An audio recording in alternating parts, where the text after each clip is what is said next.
Hi everybody, my name is Charisse and I'm with Silicon Valley Debug, and all our folks are right here, so raise your hand if you're with Debug.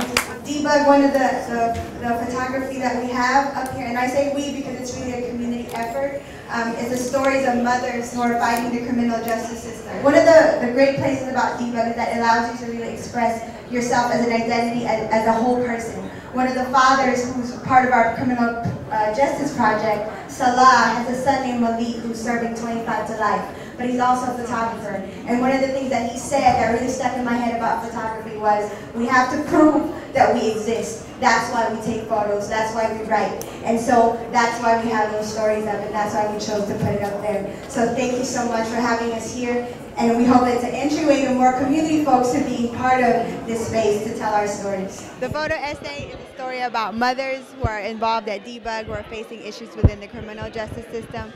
They come on Sundays to talk about the different cases and support each other within the work. So this is a photo of Annabelle, who is mom to Bobby and Fernando. And these photos were taken the day after San Jose PD came and basically beat her up and raided their house.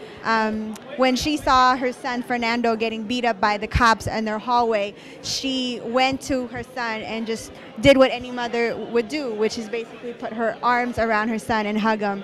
And even when that happened, she was punched in the face by these police officers. This is a photo of Rebecca Rivera, of Rebecca and her mom. And this was like about a minute before the first press conference that we had for Joshua's sentencing. And I was just following her all day, and I just really wanted, and she's a really strong woman. When she speaks at press conferences, she just really tells the story of her son. But I wanted to show this because it shows how the emotional roller coaster that she felt through inside, and the kind of strength she needed to pull from her family and her mom to be able to move forward and tell the story of Joshua. This is the story of Maria Castillo and her daughter Diana.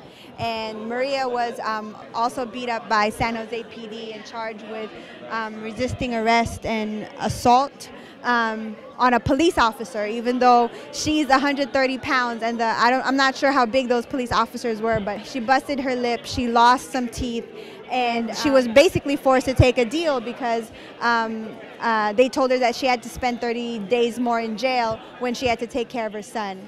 And this is Gail. Gail is one of the moms that, you know, because of her work, a judge can no longer try juvenile cases.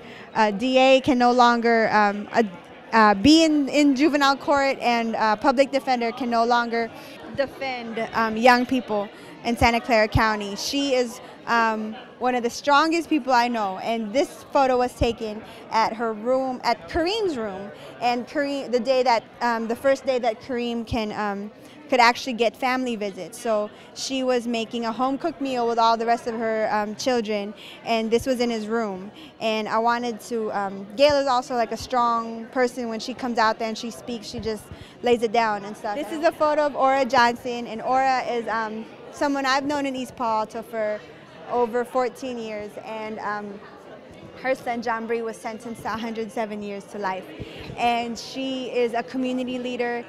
She stood by John Bree. She's been his legal team, the one-woman legal team who's really just stuck by him. And this was the week before his sentencing, and I know she was getting really sick before that was happening, and yeah, and she still continues to fight, you know, for him right now. And this is a photo of the Lua family. This is Jose Lua, this is Nicole, and this is Vida. And their brother, Richard Lua, was tased to death by San Jose PD in February 11, 2009. And I was really moved by them because you know, this is the second family that we've been supporting because someone in their family was tased by SJPD. And what really moved me about them was just how the power of faith, just, you know, faith is always like the X factor in the struggle that we go through. You do as much as you can, and then you put that faith. And when they couldn't have enough money to bury their own son, we had a fundraiser at Debug, and we didn't know how much money we would raise, but you know, but through the faith, through struggle, through community coming together, we were able to raise all the costs for their burial. I wanted to do a photo essay on this because like on our Sunday meetings, we have that whiteboard, and almost like 99% of the names are it's moms who are there. And I wanted to show the things that you don't see in the newspaper, the emotions that you go through, you know, because I think as a mom, the emptiness, the sadness, but also the strength that comes out of it because of all the things that happen to them. I wanted it to be a platform for their stories, so that people could join in and support the things that are going on, because I believe that it's their stories that's really gonna break the cases and bring that sense of not being alone when you're fighting through the system. Like someone else feels this way, but still can push through things.